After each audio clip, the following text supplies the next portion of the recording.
कभी कभी उसकी बहुत याद आती है, बहुत याद आती है। वो जब मेरी लास्ट टाइम बात हुई थी उनसे, जो उन्होंने मुझसे प्रॉमिस किया था, जो चीज़ें उन्होंने मुझसे बोला था, वही बात मुझे कल रात को याद आई, बहुत याद आई। और समझ में नहीं आया कि मेरे साथ ये क्या हो गया इतना बड़ा। मतलब अभी हमने ज़िंदगी को जिया भी नहीं था, कुछ देखा भी नहीं था। अभी कुछ पल में तो हमारी ज़िंदगी सुधरी थी। बहुत दर्दनाक थी मेरी लाइफ इससे पहले, लेकिन बहुत कहा सुनी पे मैं इस चीज़ को एग्री कर गई, मान गई सब कुछ। लेकिन बहुत जल्दी मेरी दुनिया उजड़ गई और अब ऐसा लगता है कि जैसे बस बहुत दुख हो रहा है और याद उसकी बहुत आती। कल रात को मैं 1 बजे तक सोई नहीं, बहुत मिस कर रही थी। मैं याद कर रही थी उसके हर एक बात को, जो उसने मुझसे वादे किए थे, जो बोला था मैं इस बार आऊँगा तो बाहर जाएंगे। मतलब बहुत कुछ वादे थे, सब झूठा हो गया उसके वादे। वो तो मुझे छोड़ के चले गए इस भंवर में और सारी जिम्मेदारी, सारी चीज़ें मुझे मेरे हाल पे छोड़ कर गए। मुझे बहुत दुख होता है, उनकी बहुत याद आ रही थी कल रात को। मैं बहुत मिस कर रही थी। शायद ही मैं किसी को अपनी दिल की बात बता सकती। Hello guys, good morning, very good morning. कैसे हैं आप सभी? प्रणाम। तो मैं बना रही हूँ नाश्ता प्रशांत के लिए। और बताएं कैसे हैं आप सब लोग? सुबह सुबह उठो, एक ही काम होता है, लंच बॉक्स तैयार करो, टिफिन दो बच्चों को, नाश्ता दो। तो मैंने बना दिया है। जनाब आप लेट आए। हम भी रेडी हो चुके हैं, पढ़ाई कर रहे हैं, आज पेपर है हिंदी का। मेहनत करो मेरे बच्चे, तो मेहनत करना है। पनीर के पराठे बनाए guys. Hello hello hello. Tie नहीं मालूम। क्या पता टाई किधर है, मेरे को क्या पता। फिर वही होगी उसमें, देखो अलमारी में थोड़ा सा, बाय बाय गाइस। या शिरानी में देख लो। सुबह सुबह करूँगा तुम्हारा टाई किधर है, बेल्ट किधर है। तो मेरा सारा सामान मैं अपने आप ही रखता हूँ। तू तो अच्छा आदमी है। आई मीन अच्छा प्रेस, है। पप्पी दे, पप्पी दे। प्रेस ले ले। प्रेस भी खुद ही करूँ मैं। मुझसे प्यार नहीं करता? हाँ। करता है। हाँ। लियो दियो जरा, एक तू ही दे दे। शर्मिला ले। हाँ कुछ नहीं किया। शर्माता है बहुत है। किसने बोला? तू बहुत गंदा आदमी है। पिल्लू बहुत गंदा आदमी है, पैर में दर्द होने के बाद ही बाहर घूमता है कमीना। नाश्ता बनाने तक तो ठीक रहता है, नाश्ता बनाने के बाद इनको छोड़ने जाओ, ड्रॉप करने जाओ स्कूल, ये सबसे महा बड़ा काम होता है।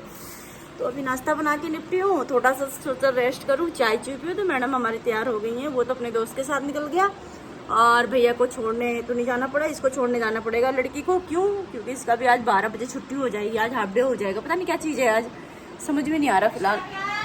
हाँ एक्स्ट्रा क्लास चल रही है यार। इन्होंने तो मेरी भी रील बना रखी है एक्स्ट्रा क्लास के चक्कर में, पता है।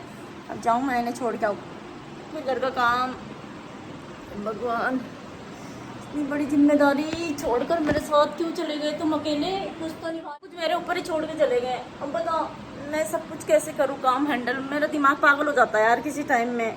एक साथ इतना सब काम करना इतना ईजी थोड़ी है। सब कुछ मेरे ऊपर छोड़ के निर्भर होके चले गए दोनों माँ बेटे। यार एक जिम्मेदारी हो तो मैं सह भी लूँ, एक साथ न जाने कितनी चीज़ें सिर पर लेके चलती हूँ। मुझे खुद के लिए भी टाइम नहीं मिलता है, मैं अपने बारे में भी कुछ नहीं सोच पाती हूँ। मैं अपने कभी, मुझे भी ऐसा लगता है, देखो क्या कह रही, मुझे छोड़ के आओ फिर सोच लेना, मुझे पता है ना। चलो मैडम चलो, नौकर तैयार हो गया, मलकिन अभी तैयार ही नहीं हुई है। चलो यार, इनको छोड़ने जाती हूँ मैं स्कूल, फिर इसे छोड़ के आती हूँ। फिर मैं घर के ये बिस्तर उस्तर सब ऐसे ही फैला पड़ा है, फिर आके इसे समेटूंगी। सारी बोतल भर दी मैंने, एक बोतल नहीं रह गई भरी भरने के लिए। मैंने एक बोतल खाली करके वापस फ्रिज में रख दी। मैं बहुत मारूंगी, बता दिया, उल्टे काम करोगे तो। पानी पी के खाली बोतल करके फ्रिज में डाल देते हैं। ये अगला बंदा देखेगा उठाएगा तो बोले खाली बोतल क्या कर रही फ्रिज में। तो चलो गाइस आगे की शूट अभी आके करूंगी, क्योंकि अभी जा रही, पहले मैं इसे छोड़ के आती हूँ। और आज देना है गाड़ी मुझे सर्विस के लिए। कल सर्विस तो करवाया गाड़ी की, लेकिन बहुत सारी इसमें प्रॉब्लम आ रही है अभी, तो ठीक नहीं कर पाया है। तो अभी फिलहाल उसको छोड़ूंगी। और अभी फिलहाल मैं इसको छोड़ के आती हूँ। फ़ोन में बैटरी है बहुत कम, तो इसे चार्जिंग पे लगा के जा रही हूँ। और चार्जिंग पे लगा के इसे छोड़ के जाती हूँ, तब तक थोड़ा बहुत ये बैटरी चार्ज हो जाएगी। तो फिलहाल चलिए मिलती हूँ आपको थोड़ी देर में। ओके, फिर से आपका स्वागत है। मैं आ गई हूँ बच्चे को ड्रॉप करके स्कूल। और अब जो है थोड़ा सा बनाती हूँ चाय बनाती हूँ, चाय पीती हूँ बैठ के। पिल्लू तबीयत ठीक है? पिल्लू बैठे हुए हमारे ये हैं, तबीयत ठीक है? बढ़िया। तो गाइस चाय बना लेते हैं थोड़ी सी। सोच रही थी साइटिका की बहुत दिक्कत है, मुझे बहुत प्रॉब्लम हो रही है, समझ में नहीं आ रहा मैं क्या करूं। बहुत परेशान हो गई, जो कि मैं इतना काम करती हूँ, इतनी मेहनत करती हूँ, फिर भी मुझे आराम नहीं है। मेरे पैर में ना एक तरफ से पूरा मतलब ये पैर वाला, ये पैर और ये पूरा आधा शरीर झन्नाता है। बोले तो पता नहीं क्या हो रहा है, समझ में नहीं आ रहा है। और पेन इतना हो रहा है, इतनी तकलीफ है, मतलब पैर में दर्द होता है। रात को डेली सोते समय पैर तो इतना दर्द होता है, इतना दर्द होता है, समझ में नहीं आ रहा कि मुझे हो क्या रहा है, पकड़ में ही नहीं आ रहा है। जो कि मैंने अपनी पूरी बॉडी की ना सीटी स्कैन करवा रखा है पूरी बॉडी का, लेकिन वही है ना, पकड़ में नहीं आ रहा कि क्या हुआ है मुझे। तो मुझे यही लगता है कि मुझे कमर से पैर तक की जो पेन होता है ये साइटिका की दिक्कत है। डॉक्टर ने बताया था साइटिका है मेरे को। और यही पैर मेरा जो है झन्नाने लगता है। मैं सैलून में खड़े होके काम करती हूँ, मैं ज़्यादा देर खड़े नहीं रह पाती हूँ, पता नहीं क्या हो गया है। मैंने इतनी नीरों की दवाइयाँ खा ली, नसों की दवाइयाँ खा ली है, पर आराम नहीं है मेरे को। परेशान हो गई हूँ मैं इसी दर्द से। और डेली रात को जब सोते हूँ तो दर्द होता है। फिर सोचती हूँ चाय छोड़ दूँ, छूटती नहीं है। फिलहाल बना लेती हूँ 1 कप चाय, फिर उसके बाद देखते हैं क्या करते हैं। एक्सरसाइज भी करो, कैसे करो एक्सरसाइज। अब बच्चे को छोड़ के आए, अब ये घर में सामान सुमान उठाऊंगी, सामान इधर से उधर करूंगी, सारा तय करूंगी, बिस्तर उस्तर झाड़ू पोछा करूंगी। यही हो गया एक्सरसाइज मेरे लिए, यही हो गया योगा एक्सरसाइज हो गया। बना लेते हैं 1 कप चाय।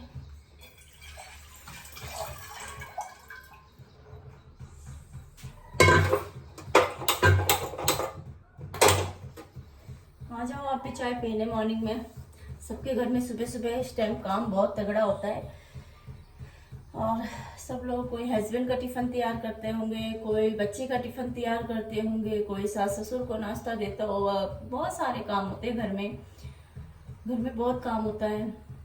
फैमिली है उसको भी देखना है, खुद को भी देखना है, बहुत कुछ होता है यार। इधर मेरे पापा की तबीयत खराब हो रखी, मायके वाले पापा की बहुत तबीयत खराब हो रखी। उनको भी भगवान क्या हो गया, चलते फिरते अच्छा खासा थे, उन्हें भी बस समस्या ही समझ में नहीं आ रही। हमारे घर में क्या हो जाता है, कुछ भी हो जाता है यार। अच्छा खासा मेरे पापा काम पे जाते थे, देखते थे, बैठे रहते थे। आज बेचारे पैर से चल भी नहीं पा रहे। वो वीडियो में नहीं आते, नहीं तो मैं उनको दिखाती, तो आप भी देखते तो बोलते वाकई में बहुत अजीब सा होता। लेकिन यही है कि पापा मना करते हैं, कहते हैं मेरी ठेकेदारी लाइन है और सब लोग देखेंगे, क्योंकि मेरे चैनल से हर कोई जुड़ा हुआ है, छोटा से छोटा, बड़े से बड़े घराने से लोग जुड़े हैं मेरे से। तो जब हमारे हस्बैंड थे उस टाइम पे मेरे को बहुत लोगों ने सपोर्ट किया था, फाइनेंशियली भी सपोर्ट किया था और वैसे भी बहुत ज़्यादा हेल्प किया था, मदद बहुत की थी। तो पापा कहते हैं नहीं बेटा, अपनी लाइफ स्टोरी रखो, मुझे मत दिखाओ। मना करते हैं मेरे पापा, पता नहीं क्यों। हालांकि वीडियो बनाना, फैमिली को दिखाना कोई गलत बात नहीं है, लेकिन चलो पापा की सोच है। मना नहीं करते मेरे पापा कोई भी काम करने से। मेरे पापा बोलते हैं कोई बात नहीं, अगर तुम्हें अच्छा लगता है तुम करो, कोई दिक्कत नहीं है, लेकिन मेरे को मत दिखाओ। पापा की ठेकेदारी लाइन है ना। मेरे पापा बैठकर बड़ी बड़ी बिल्डिंगें लेते हैं ना, उसमें लेबर लगा के काम करवाते हैं।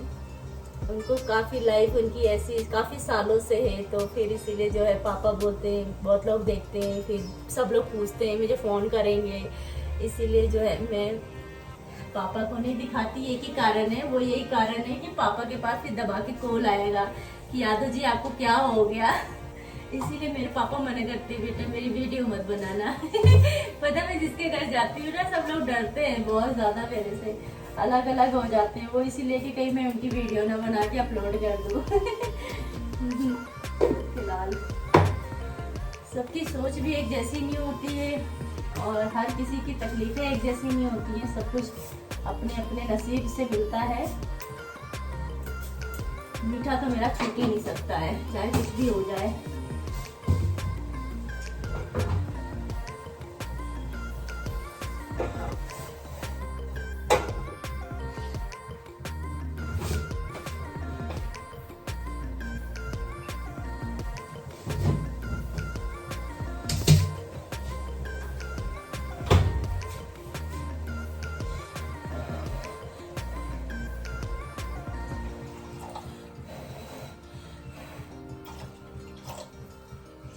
अच्छे से चाय पक जाए फिर उसके बाद चाय पीने की बात करती हूँ मैं, झाड़ू पोछा और अब गए यार, घर में काम बहुत है देखने में और करके जाना है इसे काम पे। हाँ जी, मैं एक बात बताऊँ आपको, छोटी सी बात बताती हूँ। ये बच्चे भी ना जहाँ कपड़े पाते हैं ना वहीं फेंक देते हैं, पहनेंगे और फेंक देंगे। यार ये क्या है, मैं तो कपड़े समेट समेट के थक जाती हूँ। भगवान कैसे बच्चे हैं ये। आज मैं आपको एक बात बोलूँ,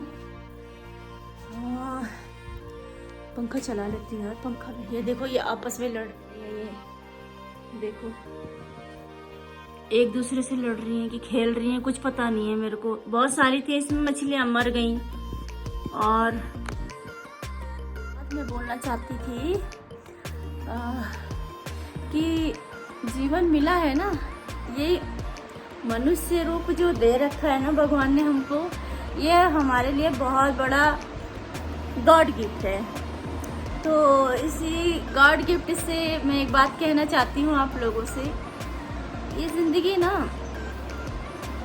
इसका कोई भरोसा नहीं है, इसका कोई भरोसा नहीं है। तो मैं चाहती हूँ ना, मैं क्या आप लोग भी चाहो कि छोटी सी लाइफ है, इसको खूब अच्छे से एंजॉय करो, खुश हो के जियो और खूब खाओ पियो, मस्त रहो अपने जीवन में, दुख तकलीफ में खड़े रहो लोगों के साथ में, जितना हो सके अच्छा से अच्छा करते जाओ। बाकी जिसके पास है वो तो खा रहा पी रहा, कोई दिक्कत नहीं। जिसके पास नहीं है ना, मैं तो उसके लिए भी दुआ करती हूँ भगवान उसको भी कहीं ना कहीं से लायक बना देना, वो भी अपनी ज़िंदगी जी ले। क्योंकि मैंने देखा है अक्सर मेरे हस्बैंड ना हमेशा बचत करते थे, बहुत बचत करते थे मेरे पति। और जब मैं बोलती थी आप ये ले लो वो ले लो, तो नहीं लेते थे कभी भी नहीं। मतलब खुले हाथ तो थे, हम लोग भी बहुत कम पैसे खर्च करते थे। मेरे से तो खैर नहीं होता था भाई, मैं तो कमाती थी और खुला खर्च करती थी। मैं कभी भी अपने आप को कंट्रोल नहीं करती थी, क्योंकि मैं ये जानती थी कि लाइफ एक बार मिली है, इसके बाद की लाइफ हमको नहीं पता है कि मिलेगी कि नहीं मिलेगी, क्या मिलेगी क्या नहीं मिलेगी हमें नहीं मालूम है। पर मैं इतना ज़रूर बोलती हूँ, मैं खुले दिल की हूँ, मैं साफ दिल की हूँ और मैं खूब अपनी ज़िंदगी को खुल के जीना पसंद करती हूँ, घुट के रहना नहीं पसंद करती मैं। तो कहीं ना कहीं आज कुछ चीज़ें मेरे हस्बैंड ने बचा के रखा था, लेकिन उनको ये नहीं पता था कि मैं बचा रहा हूँ ये कहाँ लगेगा। एक होता है ना कि अपने बच्चों के पीछे लगाएंगे, अपनी बेटी की तरफ लगाएंगे, ऐसा होता है फैमिली के लिए बचा रहे हैं ऐसा। लेकिन नहीं, वो फैमिली के लिए नहीं था, जो मेरे हस्बैंड ने बचा के रखा था वो उनके ही काम आया। अब वो 9 महीने बिस्तर पे रहे, तो 9 महीने में हमने जो भी खर्चा करा, जो भी इधर उधर से किया, वो सब कुछ उन्हीं के ऊपर लगाया। तो मतलब इसीलिए मैं कहती हूँ ज़िंदगी का कोई भरोसा नहीं है दोस्तों। खा पी के खूब अच्छे से लाइफ को एंजॉय करो, जीवन में कुछ नहीं रखा है।